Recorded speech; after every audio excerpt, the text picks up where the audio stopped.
Foods and nutrition के इस online कक्षा में आपका स्वागत है।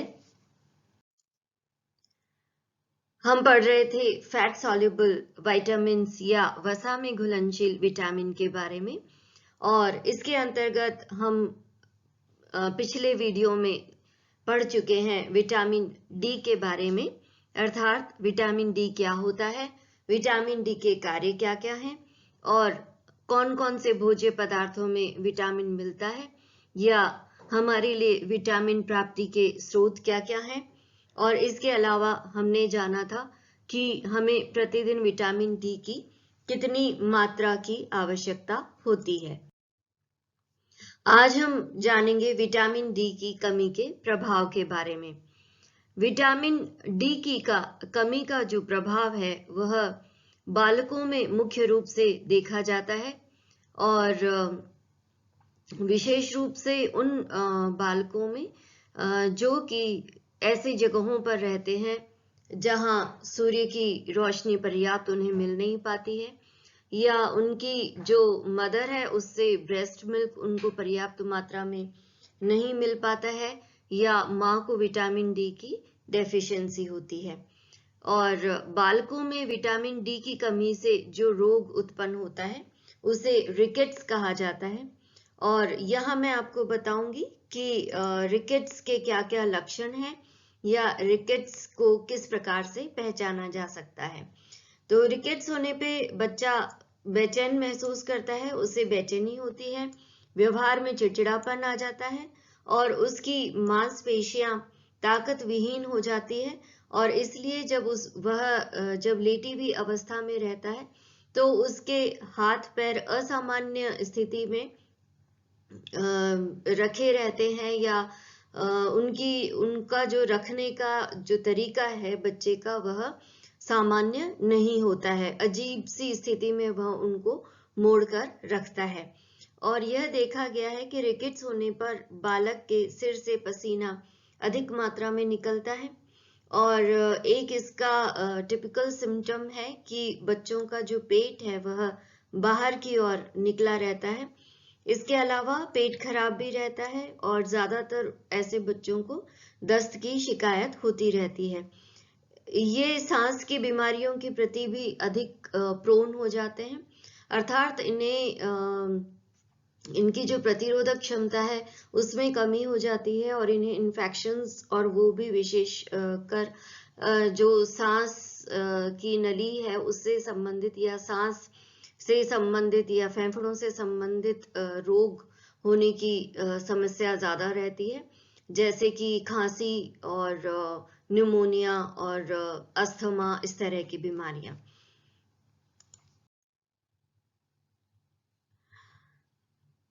सामान्यतया रिकेट्स होने पर बच्चों का जो शारीरिक विकास है वह धीमा हो जाता है, और इस कारण उसकी अस्थियों का विकास पर्याप्त गति से नहीं हो पाता। और जब अस्थियों का विकास पर्याप्त गति से नहीं हो पाता तो बच्चा बैठना, खड़ा होना और चलना भी देरी से सीखता है, क्योंकि अस्थियों के विकास के कारण ही बच्चे का एक अवस्था के बाद में बैठना संभव हो पाता है, और खड़ा होना संभव होता है, और वह चल पाता है। तो जैसे जैसे अस्थियां और मसल्स स्ट्रांग होती जाती हैं, जैसे जैसे बच्चों का शारीरिक विकास होता जाता है, वैसे ही उनका मोटर स्किल डेवलपमेंट भी होता जाता है। और रिकेट्स होने के कारण बच्चों के दांत भी देरी से आते हैं, और जो आते हैं वे भी बहुत अच्छी अवस्था में नहीं होते हैं, या बहुत अच्छी क्वालिटी के नहीं होते हैं। अस्थियों में परिवर्तन रिकेट्स का प्रमुख और आसानी से दिखाई देने वाला लक्षण है, और इन्हीं लक्षणों के आधार पर समझ में आ जाता है कि किसी बच्चे को रिकेट्स है या वह स्वस्थ है। और इसमें जो मुख्य लक्षण है वह मैं आपको पिक्चर की सहायता से समझाऊंगी। इसका एक प्रमुख लक्षण है जिसे रिकेटिक रोजरी कहा जाता है, और रिकेटिक रोजरी का अर्थ ये है कि इसमें ये जो पसलियां होती हैं, इन पसलियों के जो ये सिरे दिख रहे हैं आपको, ये मोटे मोटे जैसे बीड्स होते हैं या मोती होते हैं उस तरह से नजर आने लगते हैं, और इस अवस्था को रिकेटिक रोजरी कहा जाता है। और इसके अलावा जो शरीर की लंबी अस्थियां होती हैं, जैसे पसलियों के बारे में मैं बता ही चुकी थी कि वह जहाँ कार्टिलेज से मिलती है वह सिरा फूल जाता है या चौड़ा हो जाता है, तो ऐसे मोती नुमा संरचना नजर आती है। यहाँ भी आप देखिए कि हल्की हल्की आपको मोती नुमा संरचना नजर आएगी। इसी तरह से ये जो लंबी अस्थियां होती हैं हाथ की और पैरों की, इनके जो सिरे होते हैं वो चौड़े होने लगते हैं। यहाँ देखिए आप, ये जो टखना होता है यहाँ से चौड़ा हो रहा है, ये जो कलाइयां हैं ये चौड़ी नजर आने लगती हैं। इसी तरह से जो कोहनी है, यहाँ की कंधे की जो अस्थियां हैं उनमें भी डिफॉर्मिटी आ जाती है या इनका फॉर्मेशन भी खराब हो जाता है। जो ललाट होता है वह आगे से उभरा हुआ नजर आता है, चौड़ा नजर आता है, और जो सर है वह सामान्य जितना बच्चे का होना चाहिए उससे बड़ा होता है। फॉन्टेनल्स जो होते हैं बच्चों में, वह देरी से बंद होते हैं। फॉन्टेनल्स क्या होते हैं यह मैं आपको बता दूं कि आपने देखा होगा जब बच्चा बहुत छोटा होता है और आप उसके सिर के ऊपर बीच में जब हाथ लगाते हैं तो वो आपको पोला नजर आता है। वो इसलिए होता है क्योंकि जो स्कल की जो हड्डियां होती हैं वो आपस में जुड़ी हुई नहीं होती हैं और वो दूर दूर होती हैं, और जैसे जैसे बच्चा बड़ा होता जाता है ये अस्थियां करीब आती जाती हैं और फिर बिल्कुल आपस में जुड़ जाती हैं। तो ये जो गड्ढा होता है उसको फेंटोनेल्स कहा जाता है।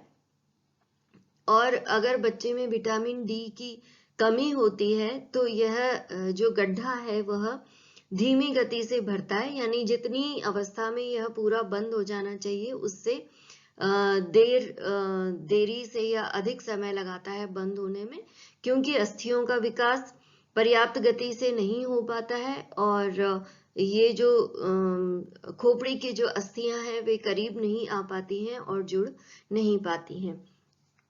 इसके अलावा एक और इसका स्पेशल सिम्टम है जिसे पिजन चेस्ट कहा जाता है। तो ये जो बालक का चेस्ट होता है वह इस तरह से उसमें उभार आ जाता है और एकदम जैसे कबूतर का चेस्ट होता है उस तरह से बच्चों का चेस्ट नजर आने लगता है, इसलिए इसको पिजन चेस्ट कहा जाता है। इसके अलावा जब बच्चा थोड़ा और बड़ा हो जाता है, लगभग 2-3 साल के करीब, तो उसकी जो रीढ़ की हड्डी है उसमें भी परिवर्तन आने लगते हैं और वह मुड़ जाती है, जिसकी वजह से बच्चों में कुबड़ दिखाई देने लगता है। एक और बहुत स्पष्ट इसका लक्षण है और बहुत विशेष इसका लक्षण है, वह है नॉक नीज या बो लेग्स। इसमें बच्चे के जो पैरों की अस्थियां होती हैं वे या तो अंदर की तरफ मुड़ जाती हैं या वे बाहर की तरफ मुड़ जाती हैं। जब वे अंदर की तरफ मुड़ जाती हैं तो चलते समय बच्चे के घुटने टकराने लगते हैं। इस अवस्था को कहा जाता है नॉक नी।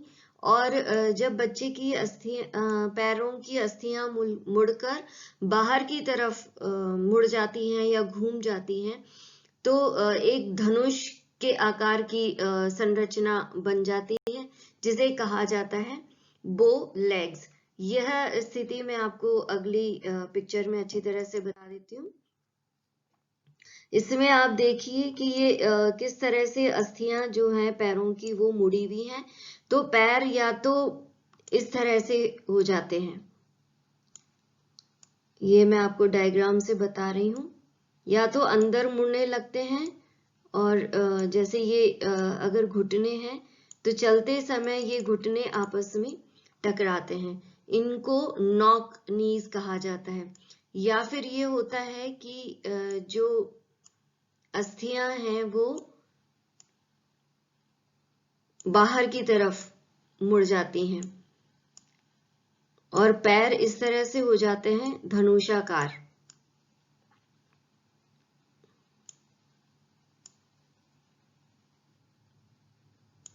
यानी ये बाहर की तरफ मुड़ने लग जाते हैं, जैसा कि आप पिक्चर में देख रहे हो। तो इसे कहा जाता है बोर्ड लेग्स या जो धनुषाकार पैर।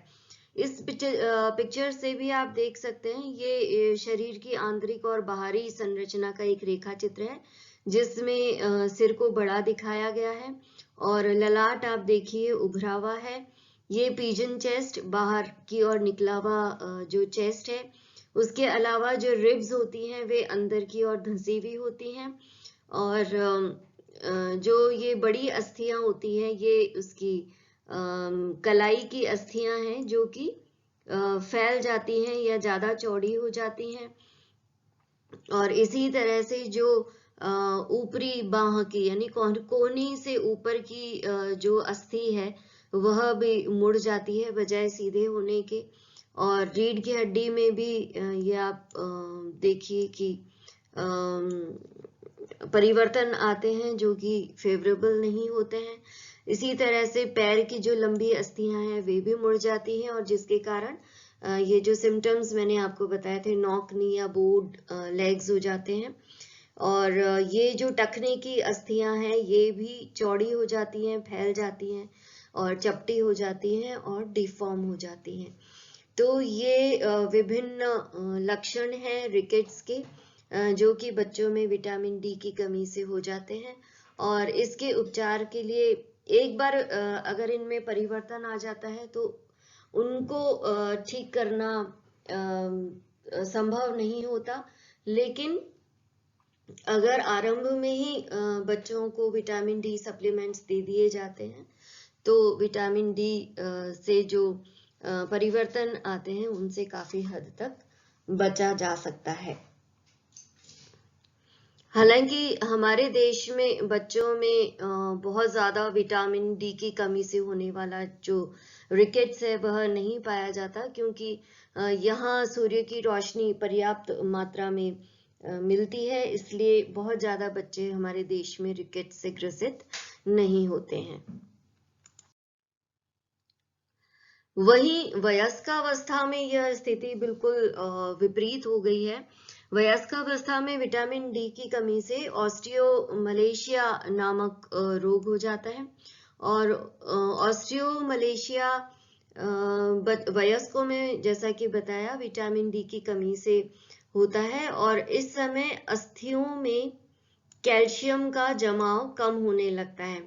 अर्थात जो अस्थियों का मैट्रिक्स है उसमें जितनी मात्रा में कैल्शियम होना चाहिए उतनी मात्रा में नहीं होता है, और उसका प्रभाव यह पड़ता है कि जिन लोगों को ऑस्टियोमलेशिया है उनके हाथ पैरों में और विशेष रूप से कमर में, जिसको कि लोअर बैक कहा जाता है, उसमें काफी दर्द महसूस होता है और व्यक्ति को कमजोरी महसूस होती है शारीरिक कार्य करने में, शारीरिक श्रम करने में। उसकी मांसपेशियां कमजोर हो जाती है और विशेषकर सीढ़ियां चढ़ने और उतरने में बहुत ज्यादा कठिनाई होती है। ऐसा आजकल बहुत ज्यादा देखने को आ रहा है कि इन दिनों देखा जाता है कि लोग बाग शरीर में दर्द की शिकायत, कमजोरी की शिकायत बहुत ज्यादा करने लगे हैं, या चलते समय या उठते बैठते समय उन्हें दर्द होता है। तो जब टेस्ट कराया जाता है तो जनरली ये विटामिन डी की डेफिशिएंसी से होता है। दरअसल इन दिनों हमारी जो लाइफ स्टाइल हो गई है वह इस तरह की हो गई है कि हम धूप के संपर्क में बहुत ज्यादा नहीं आते हैं, ज्यादातर ऑफिसेज में बैठ के काम करते हैं, और ऑफिस में भी एसी वगैरह लगे होते हैं, और जो रूम बिल्कुल बंद होता है जिसमें सूर्य का प्रकाश बिल्कुल भी नहीं आता है। घर भी इसी तरह के बन गए हैं, और आउटडोर एक्टिविटीज बिल्कुल ना के बराबर हो गई हैं। तो इस वजह से आजकल लोगों में ऑस्टियोमलेशिया या विटामिन डी की जो डेफिशिएंसी है वह बहुत आम हो गई है, और इससे बचने के लिए सूर्य की रोशनी के संपर्क में आना अत्यंत आवश्यक है। और जहाँ तक संभव हो सके सुबह उगते सूरज की रोशनी में अगर 10-15 मिनट बैठा जाए या उस समय सूर्य की रोशनी अगर शरीर पर पड़ती है तो विटामिन डी का संश्लेषण होता है। अन्यथा विटामिन डी जो है वो सप्लीमेंट के रूप में भी दिया जा सकता है, जिससे विटामिन डी की डेफिशिएंसी को दूर किया जा सके। विटामिन डी क्योंकि फैट सॉल्युबल विटामिन है, इसलिए अगर इसकी आवश्यकता से अधिक मात्रा ले ली जाए, क्योंकि कई लोग बहुत ज़्यादा हेल्थ के लिए कॉन्शियस होते हैं और बिना डॉक्टर की सलाह लिए वे विटामिन डी के कैप्सूल लंबे समय तक लेते रहते हैं, तो ऐसी अवस्था में उन्हें विटामिन डी की अधिकता के कारण इसकी टॉक्सिसिटी के प्रभाव भी देखने को मिल सकते हैं। और क्योंकि विटामिन डी, जैसा कि अभी मैं आपको बता रही थी कि वसा में घुलनशील विटामिन है, इसलिए यह हमारी बॉडी से तुरंत बाहर नहीं निकल जाता है या उत्सर्जित नहीं हो जाता है, यह हमारे शरीर में लंबे समय तक संग्रहित होकर रह सकता है। तो इसकी जब अधिकता हो जाती है तो हाइपर कैल्शियमिया सिम्टम नजर आता है, और हाइपर कैल्शियमिया का मतलब ये है कि हमारे रक्त में कैल्शियम की मात्रा सामान्य से अधिक हो जाती है। इसके अलावा इसके दूसरे लक्षण हैं भूख न लगना, जी मिचलाना और व्यक्ति का वजन कम होना। इसके अलावा इसका जो सबसे ज्यादा नकारात्मक प्रभाव देखने को मिलता है वह है हमारे शरीर के जो कोमल ऊतक हैं उनमें कैल्शियम जमने लगता है, और यहाँ तक कि जो हृदय, यकृत और वृक्क की कोशिकाएं हैं उनमें भी कैल्शियम का जमा हो जाता है, जिसकी वजह से ये कठोर हो जाती हैं। तो इस तरह से विटामिन डी जो है वह सप्लीमेंट के रूप में बिना डॉक्टर की सलाह के कभी भी नहीं लेना चाहिए।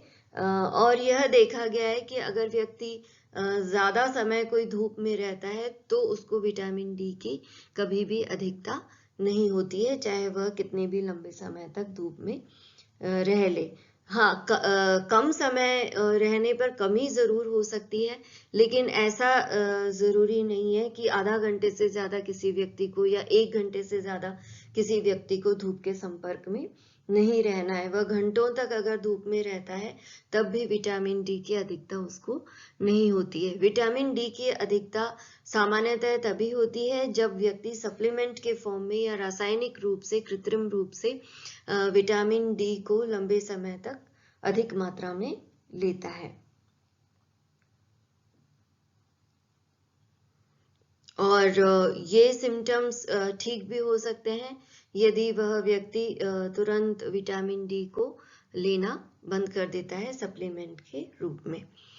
तो इस प्रकार से आपने जाना कि हमारे शरीर में विटामिन डी की कमी के क्या क्या प्रभाव होते हैं और इसकी अधिकता के क्या प्रभाव हैं और उनसे बचने के लिए हमें क्या करना चाहिए।